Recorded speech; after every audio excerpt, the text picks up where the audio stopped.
Assalamualaikum warahmatullahi wabarakatuh. Waalaikumsalam warahmatullahi wabarakatuh. Innal hamdalillah nahmaduhu wa nasta'inu wa nastaghfiruhu wa na'udzu billahi min shururi anfusina wa min sayyiati a'malina. May yahdihillahu fala mudhillalah wa may yudhlilhu fala hadiyalah. Asyhadu an la ilaha illallah wahdahu la syarikalah. Asyhadu anna Muhammadan abduhu wa rasuluhu la nabiyya ba'da. Alhamdulillah, Bapak Ibu yang dirahmati Allah, kita bersyukur kepada Allah Subhanahu wa taala. Alhamdulillah pada pagi hari ini kita dipertemukan kembali di Zoom meeting ini. Insyaallah kita hadir sama-sama untuk majelis ilmu ya. Kita akan bahas pembahasan tentang fikih muamalah, dan ini adalah bagian kedua ya dari pembahasan kita dari pekan yang lalu. Kita sampaikan sholawat dan salam kepada uswah dan qudwah kita, teladan kita, imam bagi orang-orang yang muttaqin, itu Rasulullah Muhammad sallallahu alaihi wasallam. Kita memperbanyak sholawat, terutama di hari ini adalah hari Jumat, hari yang disunahkan kita untuk memperbanyak sholawat. Selain membaca sholawat, tentunya kita juga mempelajari tata cara hidup daripada Rasulullah Muhammad sallallahu alaihi wasallam. Setelah kita pelajari, kemudian kita berupaya untuk meniru tata cara tersebut, kita aplikasikan di dalam kehidupan kita. Kenapa? Karena kita meyakini bahwa tata cara kehidupan yang dicontohkan oleh Rasulullah sallallahu alaihi wasallam itulah tata cara hidup yang paling baik untuk kehidupan kita, yang akan memberikan kebaikan hidup di dunia ini dan juga nanti keselamatan di akhirat. Bapak Ibu yang dirahmati Allah, pagi hari ini kita melanjutkan pembahasan di pekan yang lalu ya, itu tentang fondasi bisnis syariah. Nah, sekarang kita bahas tentang pembagian daripada hukum syariat. Minggu yang lalu kita sudah bahas tentang apa itu hukum syariat, yaitu adalah khitab syari'. Jadi khitab yaitu adalah seruan daripada asyari', yaitu dari Allah Subhanahu wa taala. Sekarang kita coba bahas dari sisi pembagian. Jadi hukum syariat itu ada dua bagian. Nah, ada yang disebut dengan hukum taklifi dan ada hukum wada'i. Nah, apa itu hukum taklifi? Hukum taklifi itu adalah hukum untuk mengatur perbuatan manusia dengan hukum berupa tuntutan dan berupa pilihan. Jadi kita sering mendengar bahwa kalau kita sholat itu hukumnya wajib, kalau minum khamar itu hukumnya haram, kalau kita sholat tahiyatul masjid hukumnya sunnah ya. Kalau mohon maaf ada yang rokok, sisanya hukumnya makruh ya. Lalu kemudian kalau kita mau makan, minum secara umum itu hukumnya mubah ya. Nah, ini disebut dengan ahkamul khamsah, hukum yang 5. Nah, hukum yang 5 ini kalau kita bedah, kenapa muncul ada namanya wajib, kenapa ada muncul namanya sunnah, kenapa muncul ada namanya mubah, makruh, dan haram, itu adalah hukum yang langsung mengatur perbuatan manusia. Ya. Ya. Jadi ketika dikatakan apa hukumnya makan jengkol misalnya kan, apa hukumnya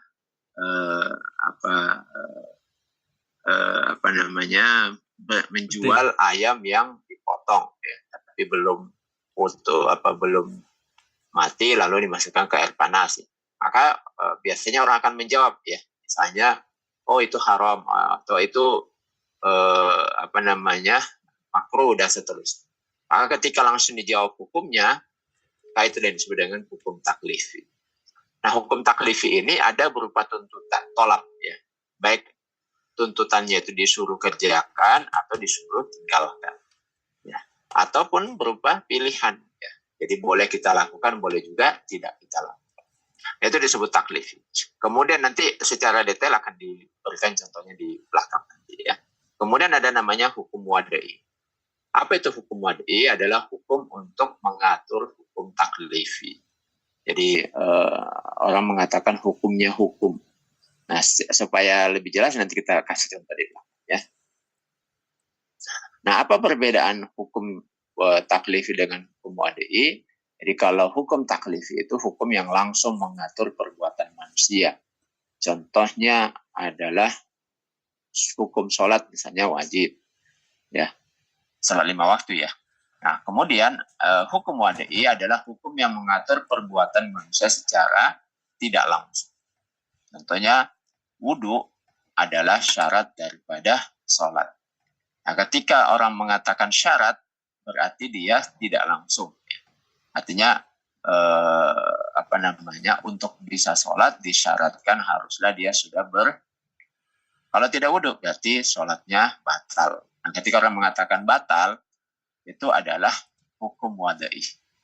Ya, ini hukum wad'i. Beda kalau orang mengatakan itu wajib, sunnah, mubah, dan makruh, haram, itu adalah hukum taklifi. Nah, hukum taklifi, ya, ada yang tuntutannya tegas, ya, namanya tolabul jazm. Itulah kalau tegas disuruh tinggalkan, namanya haram. Kalau tegas disuruh lakukan, namanya wajib. Nah, dari mana kita tahu bahwa tuntutannya itu tegas? Nanti akan ada namanya qarinah, indikasi. Ya. Misalnya kita di rumah, orang tua kita mengatakan jangan keluar rumah.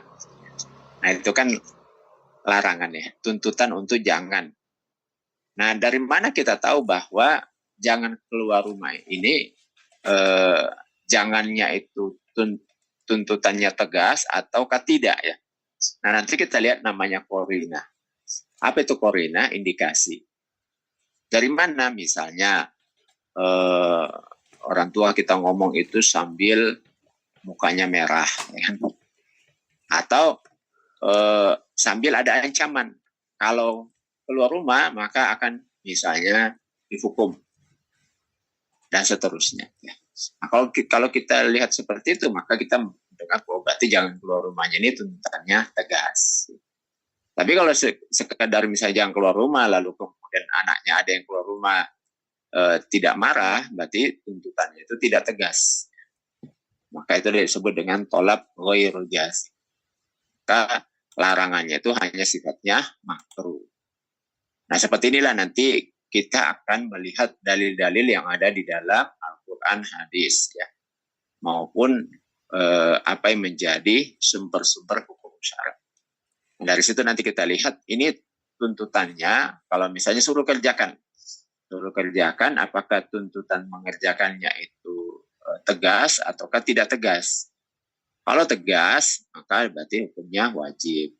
Kalau tidak tegas, maka hukumnya adalah sunnah saja. Satu contoh lagi ya, misalnya begini. Tuntutan untuk disuruh kerjakan. Ya. Misalnya, kalau kita datang ke masjid, ya, sholat subuh tadi lah ya, sholat subuh tadi. Sholat subuh tadi, kalau misalnya bapak-bapak datang ke masjid, lalu sampai di masjid, ya selesai azan, kita sholat sunnah 2 rakaat. Sholat sunnah 2 rakaat. Namanya sholat sunnah qobliyah subuh atau sunat fajar. Ini di dalam hadis pahalanya sangat besar. Jadi Rasulullah Sallallahu Alaihi Wasallam bersabda, rakaat al-fajri khairun minad dunya wa ma. Jadi 2 rakaat sholat sunnah sebelum subuh atau sholat sunnah fajar, kata Nabi, khairun minad dunya wa ma. Itu lebih baik daripada dunia dan seluruh isinya. Ya. Nah, itu apalagi ya kan? Sangat besar. Sangat besar. Nah, kalau di dunia ini apalagi dunia dan isinya. Nah, tetapi meskipun ini rewardnya sangat besar kan.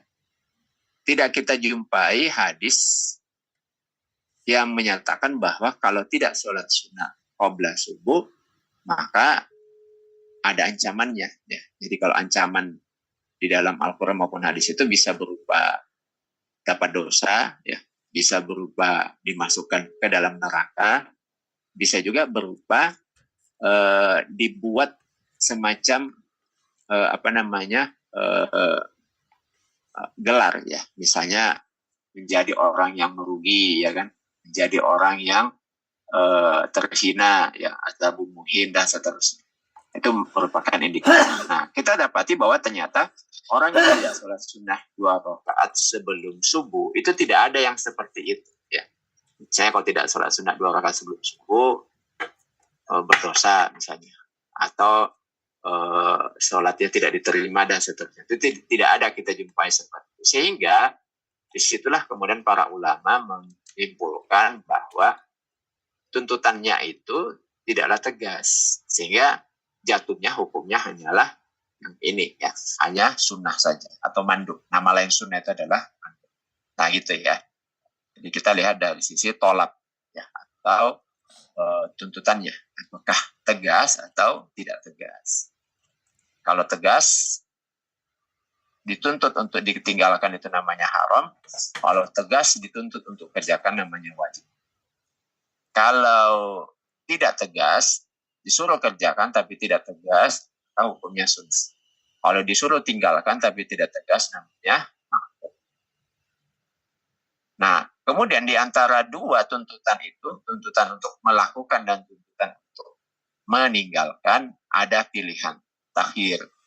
Nah, disitulah masuklah hukumnya mubah. Ya, jadi kalau kita mau makan atau tidak, mau minum atau tidak, mau tidur atau tidak, itu kan hukumnya mubah saja.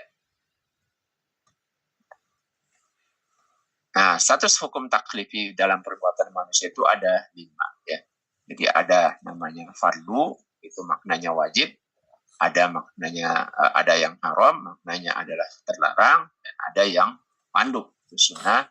Kemudian ada makruh dan ada namanya mubah.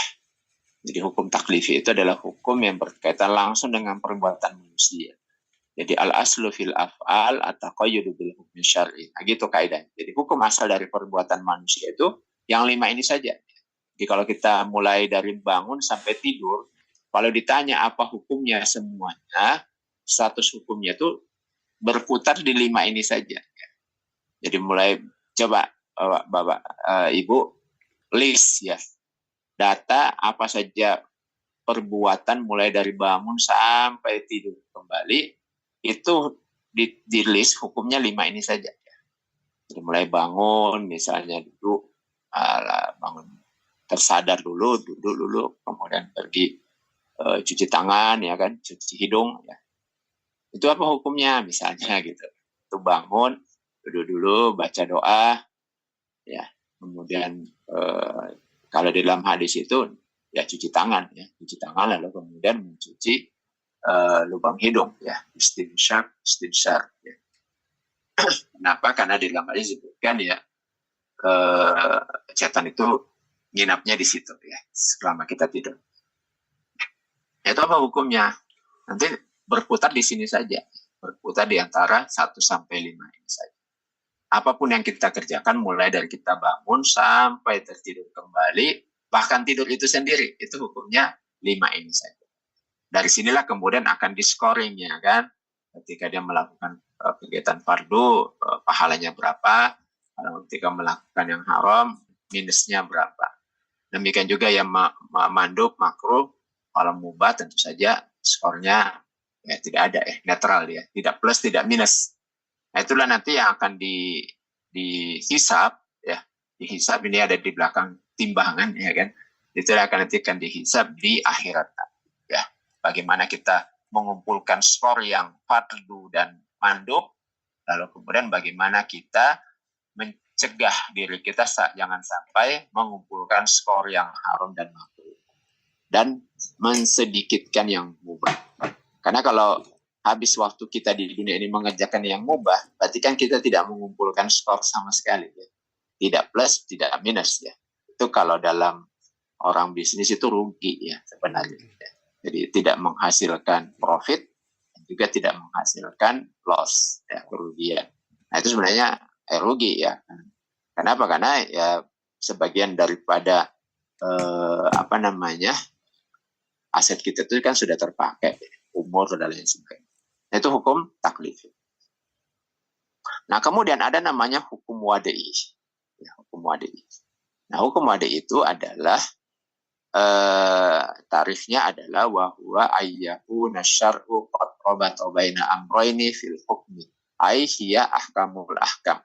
Jadi hukum syari definisinya adalah hukum di mana asyari yaitu Allah Subhanahu wa taala. Syari itu membuat hukum, membuat syariat, yaitu Allah Subhanahu wa taala itu telah mengaitkan dua perkara dalam suatu hukum. Artinya hukum wada'i itu adalah hukumnya hukum atau hukum yang mengatur hukum-hukum tadi. Agak bingung mungkin ininya ya bahasanya. Nah, supaya lebih jelas, kalau hukum hukum taklifi itu adalah wajib, sunnah, mubah, makruh, dan haram. Tapi kalau hukum wada'i itu ada 5 juga ya. Ada namanya sebab, ada syarat, ada mani, ya mani, ya. Kemudian ada azimah dan rukhsah, kemudian ada sah, batal, dan fasad. Seperti itu ya. Contohnya gimana? Contohnya misalnya kita bahas sebab. Jadi sebab itu adalah tanda akan adanya suatu hukum syarat. Syarat ya. Tanda akan adanya suatu hukum syarat. Jadi kalau ditanya kenapa bisa dapat waris, ya, maka sebabnya itu karena ada hubungan kekerabatan. Jadi sebab waris itu ada 3 di dalam hukum fikih ya. Jadi asbabul miras salasa. Jadi sebab mendapatkan waris itu ada 3. Jadi apa yang pertama itu adalah kekerabatan. Kekerabatan itu maksudnya ada hubungan nasab. Bisa juga karena hubungan pernikahan, jadi suami atau istri, atau karena membebaskan budak. Jadi sebab itu adalah tanda akan adanya suatu hukum syar'i. Jadi kalau tandanya tidak ada, jadi kalau sebabnya tidak ada, maka musababnya pun tidak ada. Ya gitu ya. Jadi kalau sebab tidak ada, maka musababnya pun tidak ada, akibatnya pun tidak ada. Jadi dapat harta waris itu hanyalah akibat karena kita punya hubungan kekerabatan. Jadi kalau seorang suami meninggal, kenapa istrinya dapat harta waris? Itu karena dia statusnya adalah istri daripada si mayit. Nah, gitu. Ya, itu sebabnya, karena dia adalah istri dari si mayit. Jadi ketika meninggalnya si mayit, si suami, dia statusnya adalah istri.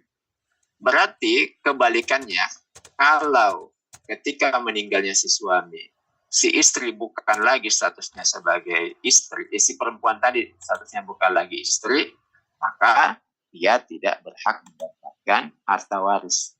Kenapa? Karena sebabnya tidak ada. Nah gitu ya. Misalnya sebelum meninggal suaminya dia sudah bercerai. Dan seterusnya ya, sebab yang lain. Kenapa si anak bisa dapat harta waris? Sebabnya karena dia ada hubungan nasab dengan si ayah yang meninggal. Nah itu dia ya. Nah kenapa anak bawaan, misalnya ada seorang laki-laki menikah dengan, mohon maaf, janda yang sudah bawa anak bawaan. Lalu meninggallah laki-laki tadi, apakah anak bawaan istrinya dapat harta waris atau tidak? Jawab, tanya aja, ada nggak sebabnya? Sebabnya itu apa? Sebabnya adalah karena dia memiliki hubungan nasab, yaitu hubungan anak dan ayah. Nah, anak angkat ini tidak ada hubungannya nasab dengan si ayah tadi. Maka dia tidak dapat. Itu namanya sebab. Dan seterusnya ya. Nah, ini nanti di hukum fikih ini misalnya bolehnya memakan bangkai. Sebabnya adalah keterpaksaan. Kemudian bolehnya berbuka bagi orang yang sedang melakukan perjalanan. Jadi adanya safar itu menjadi sebab bolehnya. Kemudian kenapa laki-laki dan perempuan itu boleh melakukan hubungan suami istri? Karena adanya akad nikah yang sah.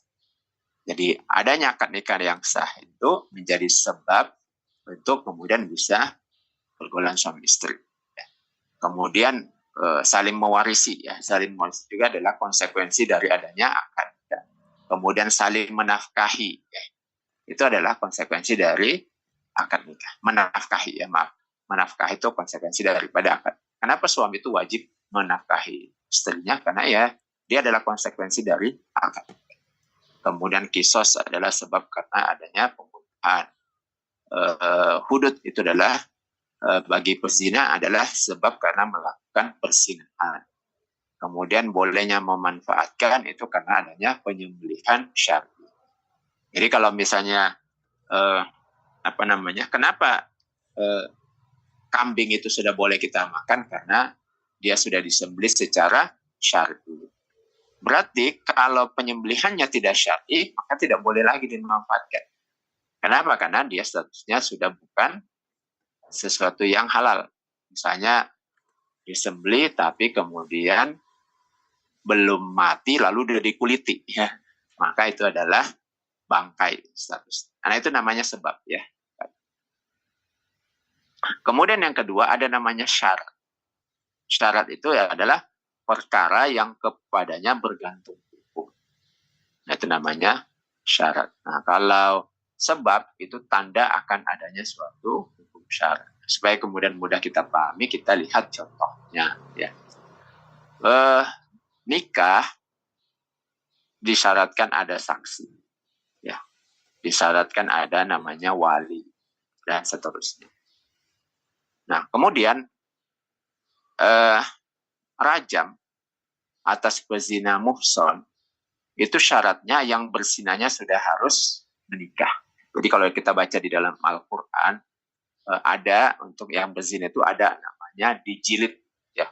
Ada namanya dirajam, ya. Nah, dijilid itu artinya dicambuk. Jadi dicambuk itu kalau siapa? Kalau yang berzinanya belum menikah.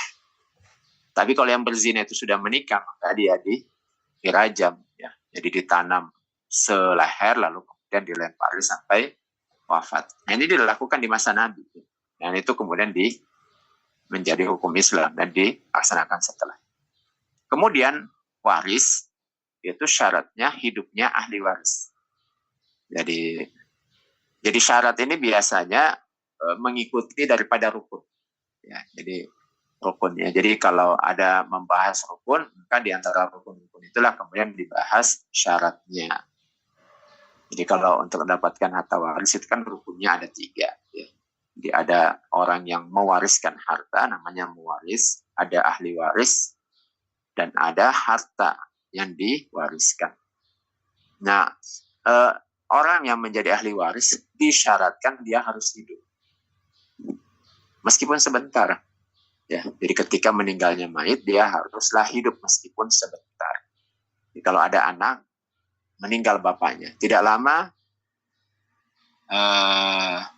atau misalnya ada anak lahir, meninggal bapaknya, maka dia, meskipun dia lahirnya itu baru 1 menit, kemudian meninggal, maka dia hidup, sempat hidup. Nah, nanti tim medis yang menentukan, karena mereka yang punya ilmu. Maka dia dapat, karena syaratnya. Kemudian haramnya nikah dengan anak gadis dari perempuan tersebut. Itu kalau dia sudah dukhul.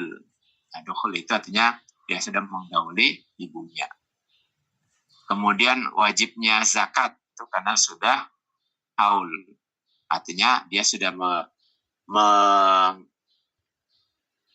mempunyai atau memiliki harta tersebut sudah 1 tahun. Haul ini setahun. Ya, jadi sudah cukup 1 tahun. Berarti kalau ada orang yang meskipun hartanya banyak sekali, melebihi jumlah yang wajib zakat, tapi kalau belum dimiliki sampai dengan 1 tahun, katakanlah baru 6 bulan, dia belum wajib mengeluarkan zakat hartanya. Kemudian sholat, ya kan, disyaratkan menghadap ke kiblat, disyaratkan menutup aurat. Kemudian potong tangan pencuri, dia itu syaratnya dia tersimpannya barang. Jadi artinya barang yang dicuri itu memang barang yang disimpan oleh yang memilikinya. Ini ada nanti pembahasannya di kitab fikih. Ya. Kemudian berikutnya ada namanya mani. Ya. Jadi mani itu adalah asal katanya mana ayam na'u ya. Jadi sesuatu yang dicegah. Jadi apa-apa yang keberadaannya memastikan tiadanya hukum atau memastikan batalnya sebab. Ya. Jadi mani itu pencegah. Ya. Nah, ini dia ya. Ini banyak contoh-contohnya dari waris. Contohnya begini. Suatu hukum, ya. Jadi suatu hukum itu terlaksana kalau terpenuhi rukun dan syarat, kan gitu ya, rukun dan syarat. Misalnya ada orang meninggal, lalu hartanya mau kita bagikan. Maka kita lihat dulu terpenuhi nggak rukunnya, sehingga kemudian hartanya bisa dibagi. Tadi kita sudah bahas bahwa rukun kalau kita mau bagi hartanya itu harus ada 3. Apa itu? Pertama ada dulu orang yang meninggal. Kemudian yang kedua ada ahli waris yang akan mendapatkan harta. Kemudian ada harta yang mau dibagikan. Itu kan rukun. Jadi kalau salah satu dari 3 ini tidak ada, maka tidak ada yang namanya pembagian harta waris. Misalnya bapaknya belum meninggal, anaknya sudah menuntut bagi-bagi harta. Boleh dituntut bagi-bagi harta, tapi tidak disebut waris. Nanti bapaknya namanya hibah saja. Atau menghadiahkan saja kepada masing-masing anak. Tidak disebut waris. Karena rukunnya harus ada yang sudah wafat.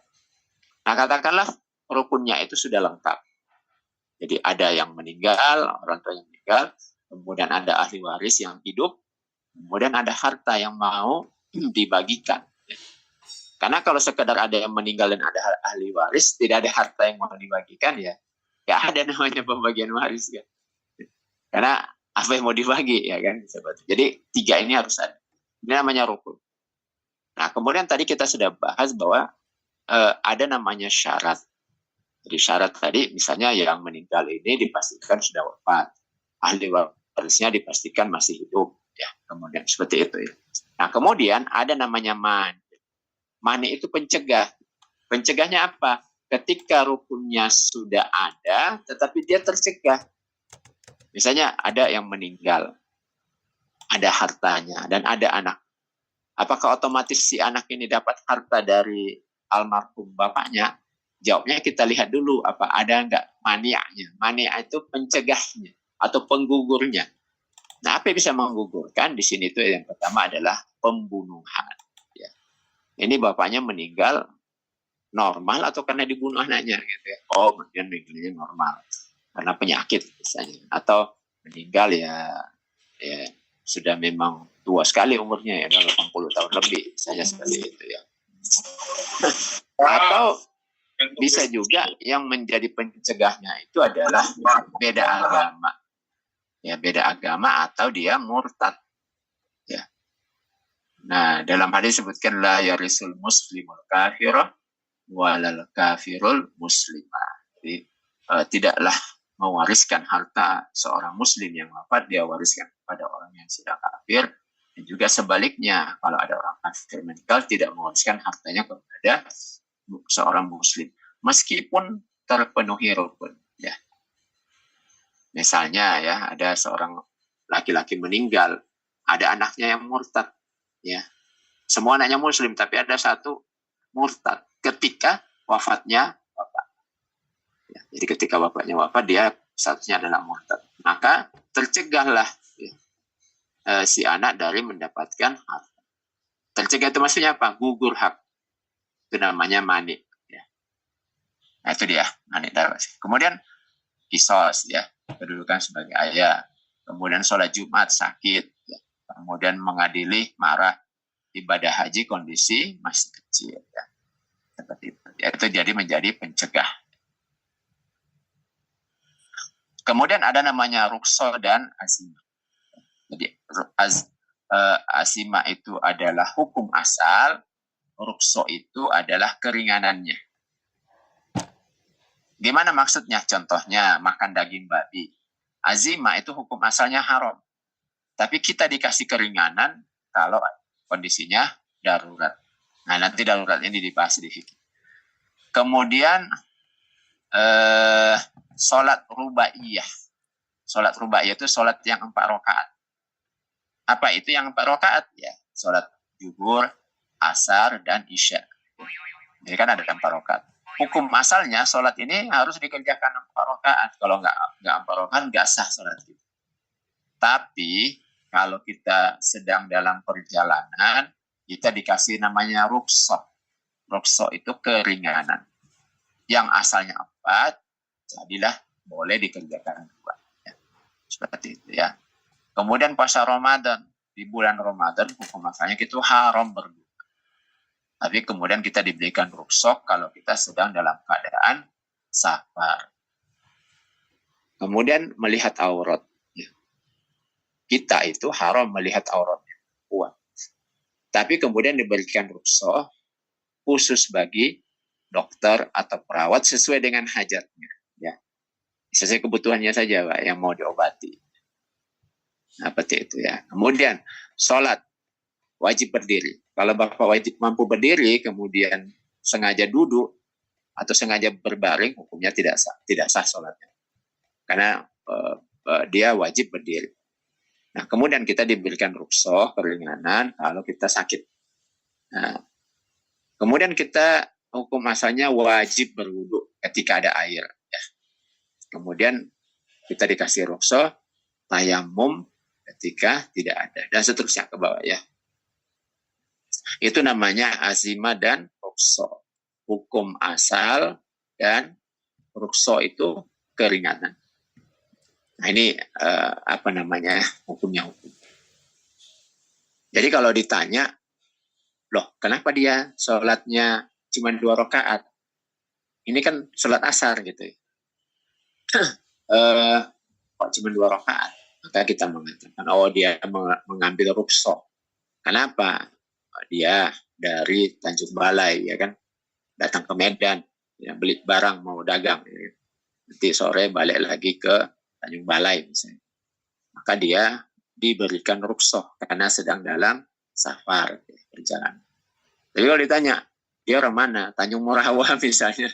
Tanjung Morawa bukan Tanjung Balai, Tanjung Morawa aja datang ke Medan belanja. Loh kok dia cuma sholat 2 rakaat, ini kan sholat Jumat. Ambil rukhsah tidak boleh ya, karena tidak terpenuhi syarat-syarat safarnya ya.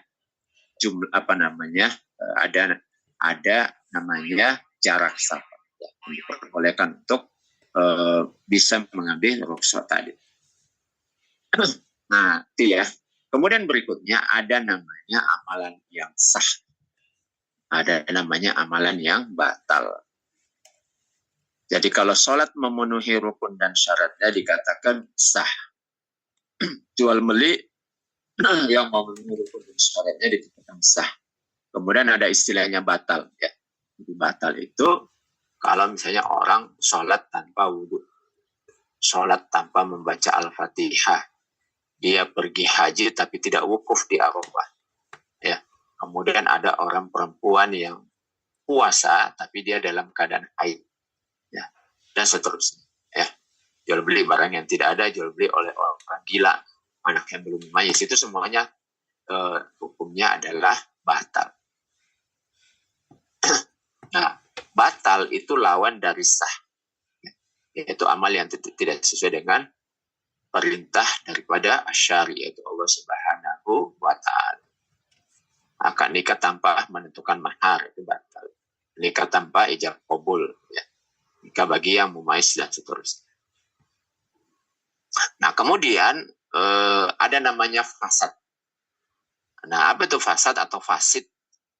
Adalah kondisi perbuatan yang pada asalnya sesuai dengan syarat, tetapi ada sifat dari perbuatan itu di luar rukun dan syarat yang membuat cacat perbuatan tersebut, yaitu menyimpan dari asyari. Nah, ada istilahnya fasad. Jadi jual beli dengan harga yang tidak diketahui. Ini namanya fasad. Jadi fasad ini cacat kalau kita bahasa Indonesia. Jadi ada yang cacat. Kalau terpenuhi rukun dan syaratnya sudah, tapi masih ada cacatnya. Dan itu bisa diperbaiki dengan memperjelas saja. Jadi tidak perlu, apa bedanya fasad dengan batal? Kalau fasad itu tidak perlu mengulangi perbuatan. Jadi cukup diperbaiki saja. Tapi kalau batal memang harus diulang dari awal. Contohnya gimana? Gini ya. Jual beli dengan harga tidak diketahui. itu namanya fasad, tidak batal. Contohnya ya,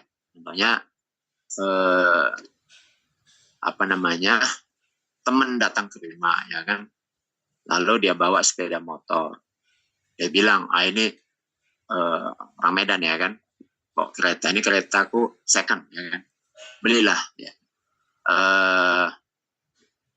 Minta aja dulu uang DP-nya ya kan, karena lagi butuh misalnya temen ini. Kita tanya berapa harganya, dia bilang sama kawan aja katanya, nanti aja lah itu, pokoknya minta aja dulu uang DP-nya, butuh ini gitu. Nah ini namanya jual beli dengan tidak menentukan harga yang pasti. Sementara kalau kita jual beli itu kan harus terpenuhi rukun. Apa rukun jual beli? Yang pertama ada dua pihak yang bertransaksi, ada penjual, ada pembeli.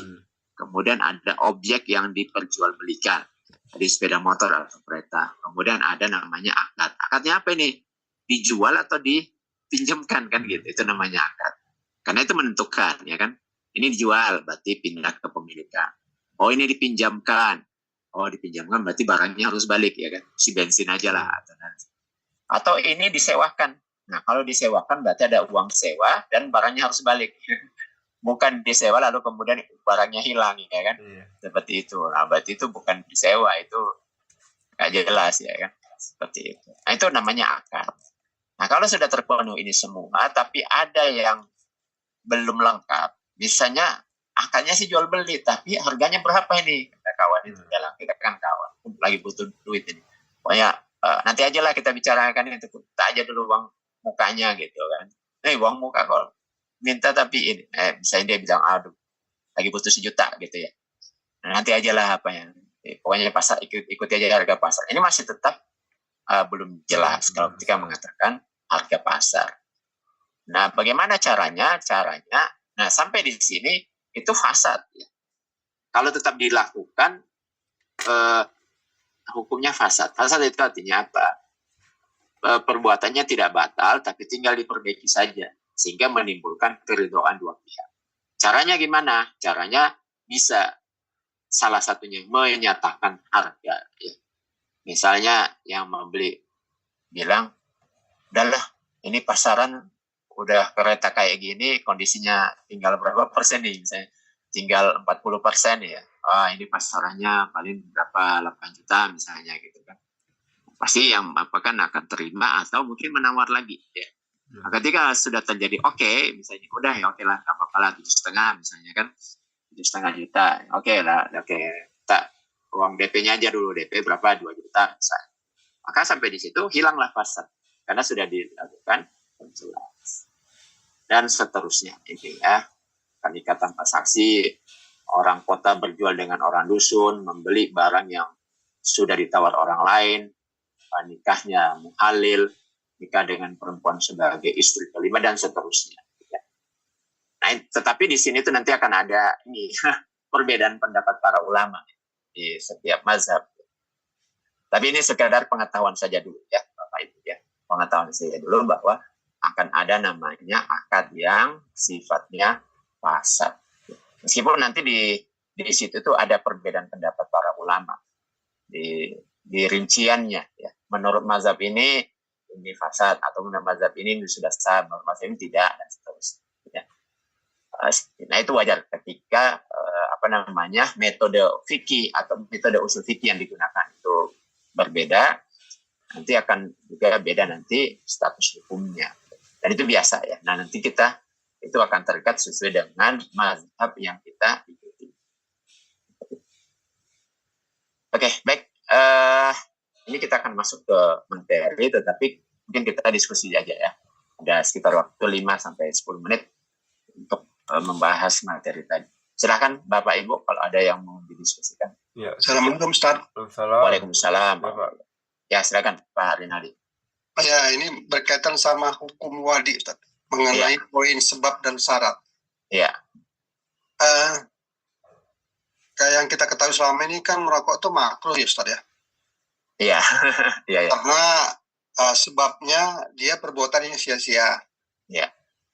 Lalu kalau kita buat syarat, saya sudah tanya lebih dari 10 orang. Orang yang merokok itu nggak pernah dimulai dengan baca bismillah, Ustaz. Iya, terus. Ya, jadi syaratnya supaya menjadi halal, kalau dia tidak baca bismillah kan menjadi haram, Ustaz ya? Oh, nggak gitu Pak ininya. Itu dia pembahasan ini. Nggak. Jadi, apa namanya, dia tidak dihukum. Jadi merokok itu dihukumi dari sisi yang pertama, dari sisi benda, ya kan, benda yang dipakai untuk merokok. Nah, kalau dilihat dari sisi benda, apakah benda itu pertama mengandung najis atau tidak, ya kan? Kalau secara benda itu sudah mengandung najis, maka ya tidak usah diperdebatkan lagi, sudah pasti dia haram, ya kan, karena menggunakan benda yang najis. Sekarang dilihat dulu apakah di dalam benda rokok itu ada najis atau tidak. Ya. Pernah beredar bahwa filternya itu apa itu? Katanya sih ada ininya ya dari babi apa gitu. Tapi itu kemudian ya banyak yang mengklarifikasi ya bahwa itu tidak ya. Nah kemudian berarti dari sisi zat benda yang digunakan itu tidak mengandung najis. Kita anggap aja sepakat tidak mengandung najis. Yang kedua itu baru kemudian dihukumi dari sisi dorornya, bahayanya gitu ya. Nah ini yang kemudian akan berbeda nanti ininya ya. Apakah doror itu menimpa setiap orang atau tidak ya? Apakah setiap yang merokok, misalnya rokok tembakau atau rokok itu sudah pasti kemudian menghasilkan doror bagi seseorang. Di banyak kasus itu juga ternyata banyak juga orang yang malah sebaliknya ya kan. Ketika dia tidak merokok tidak keluar inspirasinya. Atau kalau misalnya dia mengajar itu nggak bisa ngajar dia. Karena udah kecanduan gitu ya keluar ini.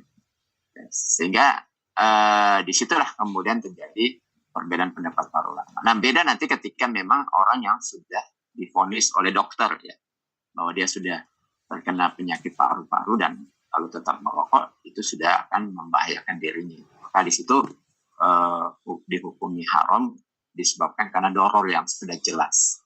Nah, seperti itu. Nah kalau pada kondisi umum di mana orang itu tidak ditemukan doror yang jelas, lalu kemudian merokok itu tidak sampai kepada taraf yang membahayakan pada dia, secara umum saya membaca ulama itu menghukuminya makruh seperti itu. Tapi kalau misalnya sudah sampai kepada doror, ya menghasilkan bahaya bagi dia dan dokter juga sudah menetapkan bahaya seperti itu, maka itu dihukumi haram bagi dia. Tapi untuk dia ya, untuk yang kemudian terkena doror tersebut. Nah, persoalan kemudian dia baca bismillah atau mau merokok atau tidak, itu seperti orang kan merokok itu dihukumi seperti makan minum, Pak. Jadi ketika dibahas tentang mubatilati siam ya, faktor-faktor yang membatalkan puasa, nah rokok itu dimasukkan seperti dengan makan dan minum. Ya, seperti. Nah gitu Pak ya, wallahu a'lam. Maksud gini Ustaz, ya. Jika kita mau makan atau minum dengan sengaja dengan tidak membaca bismillah, itu apa hukumnya Ustaz?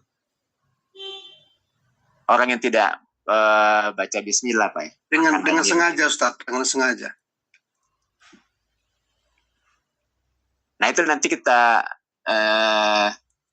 apakan Pak dudukkan ya. Jadi memulai sesuatu itu kan memang yang baik Pak ya, itu memang dianjurkan untuk kemudian membaca bismillah seperti itu. Jadi orang yang kemudian makan dan minum lalu kemudian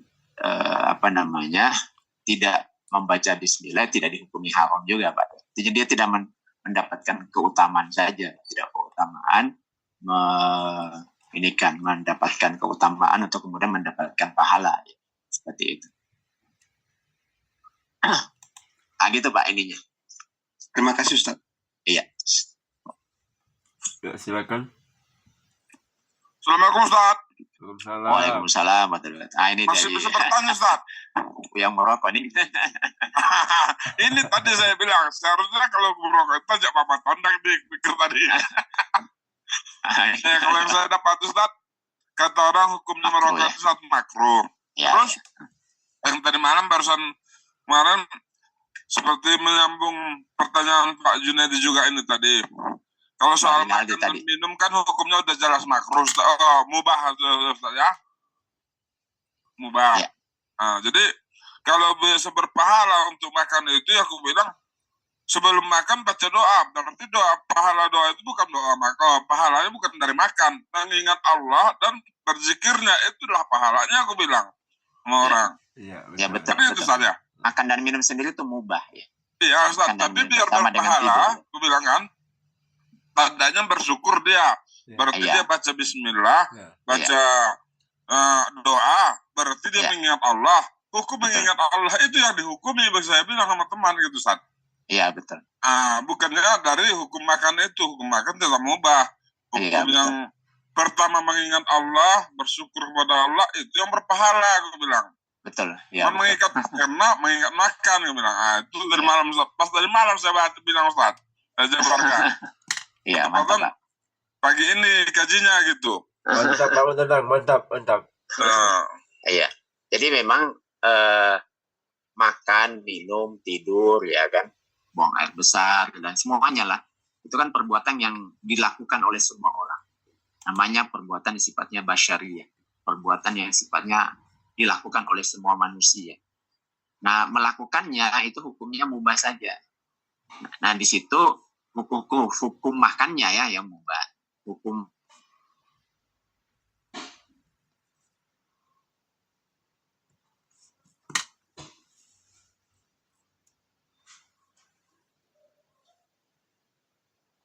Ustaz menghilang. Enggak, masih ada, Pak. Masih ada. Ada. Masih ada, cuman suaranya enggak ini. Di sini masih ada, Ustaz. Masih ada, kok. Cuman suaranya hilang. Assalamualaikum, Ustaz.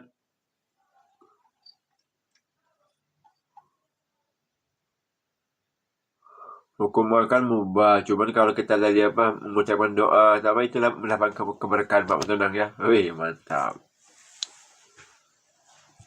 Terus satu lagi tadi lanjutannya itu, Pak. Mau saya tanya. Nah, ini baru keluar, Ustaz, ini baru keluar. Iya, udah keluar pun. Tadi masih ada, ini baru keluar ya.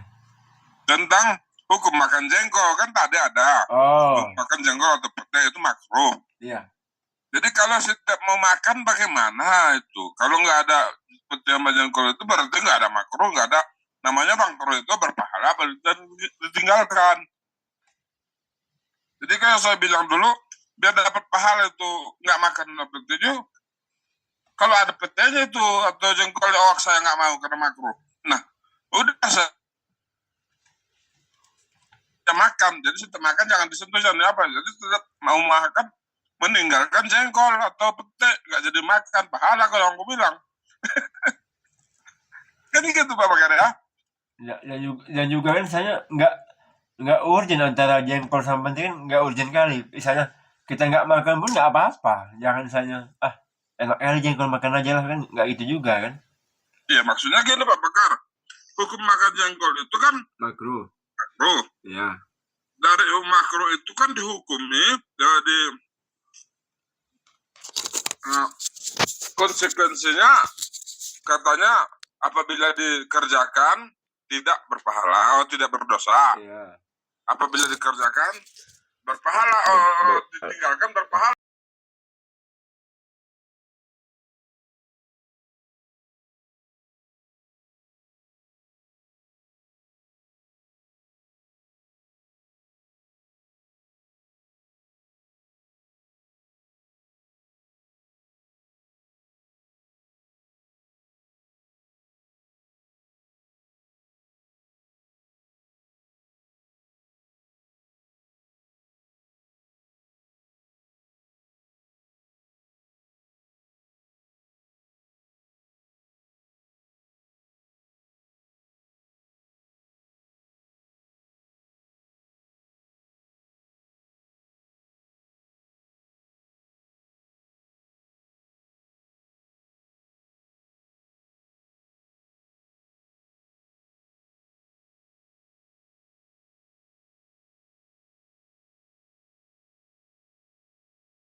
lalu kemudian mohon maaf bernapas. Oh, Itu kan kecium sama jamaah gitu ya. Jadi seperti itu. Nah, ketika misalnya dia makan lalu setelah itu dia bisa menghilangkan efeknya. Jadi Efek jengkol. makan misalnya dia minum penghilang efeknya, penghilang bau jengkolnya sehingga kemudian tidak tercium oleh jamaah. Nah, itu dia tidaklah sampai makruh, Pak. Jadi hukumnya mubah saja. Jadi yang dihukum itu adalah efek yang dari situ. Itu kan sebenarnya sama dengan makanan-makanan yang lain, Pak, yang kemudian ketika kita makan lalu kemudian itu tercium oleh orang lain. Sama dengan orang yang kemudian bangun lalu tidak gosok gigi lalu ke masjid, dia akan berbicara dengan orang lain dan tercium bau. Itu juga makruh hukumnya, ya, seperti itu. Maka sebaliknya makruh itu lalu kemudian memakai wangi-wangian. Ketika dia sholat berjamaah itu kan hukumnya adalah sunnah. Ya. Siwak ya. Kebaikan kepada orang lain. Ya, siwak maupun sikat gigi. Gitu. Ya, intinya menghilangkan bau. Nah gitu Pak Matondang. Jadi perbuatan makruh tadi akibat dari efek itu ya Ustaz ya? Iya betul. Ya, jadi makan jengkolnya sendiri itu dihukumi ya mubah saja kan sama dengan makanan yang lainnya selama kan tidak istilahnya makanan itu netral ya, tidak tidak menghasilkan bahaya bagi seseorang ya. Kecuali kalau misalnya seseorang itu makan pete atau jengkol dan dia sudah divonis ada penyakit yang kalau makan itu asam urat naik misalnya lalu tidak itu bisa menimbulkan doror ya kan. Tinggal nanti dilihat dorornya kan apakah sampai kepada doror yang membahayakan atau tidak. Jadi kalau sekedar makannya sendiri itu hukumnya mubah, Pak. Nanti dilihat yang akan dihukumi makruhnya itu adalah akibat dari makannya tersebut. Ya. Jadi kalau misalnya setelah makan dia tahu ini setelah makan ini efeknya misalnya kalau berbicara atau nanti kalau buang air kecil ya bisa baunya kemana-mana. Nah itu kemudian dia netralisir segera ya. Seperti dan bisa netralisir maka dia tidak mendapatkan hukum makruhnya. Nah gitu Pak. Syukur Ustaz. Makasih Ustaz. Iya, oke Pak. Ya, oke baik nanti untuk pagi ini kita cukupkan dulu ya, Bapak Ibu. Ya, oke baik kita tutup dengan bacaan hamdalah alhamdulillahirabbil alamin wa kifaratul majelis. Subhanakallahumma wa bihamdika asyhadu an la ilaha illa anta astaghfiruka wa atubu ilaik. Assalamualaikum warahmatullahi wabarakatuh. Waalaikumsalam warahmatullahi wabarakatuh. Ya, oke, baik. Ustaz, ya. Anda duluan live ya semua. Ya Ustaz. Syukur Ustaz ya. Jazakallahu Ustaz atas ilmu waktu materi disampaikan. Semoga bermanfaat untuk bapak-bapak yang hadir pada pagi hari ini.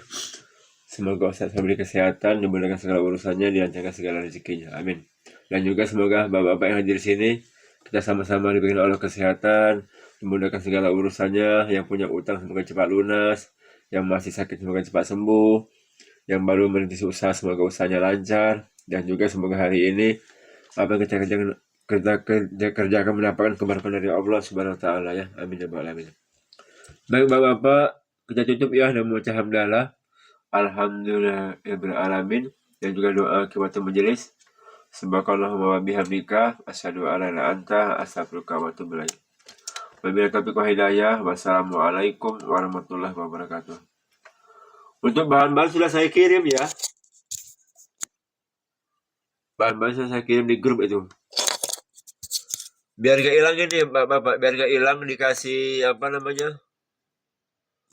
Beri tanda bintang nih ya. Jadi gak hilang apa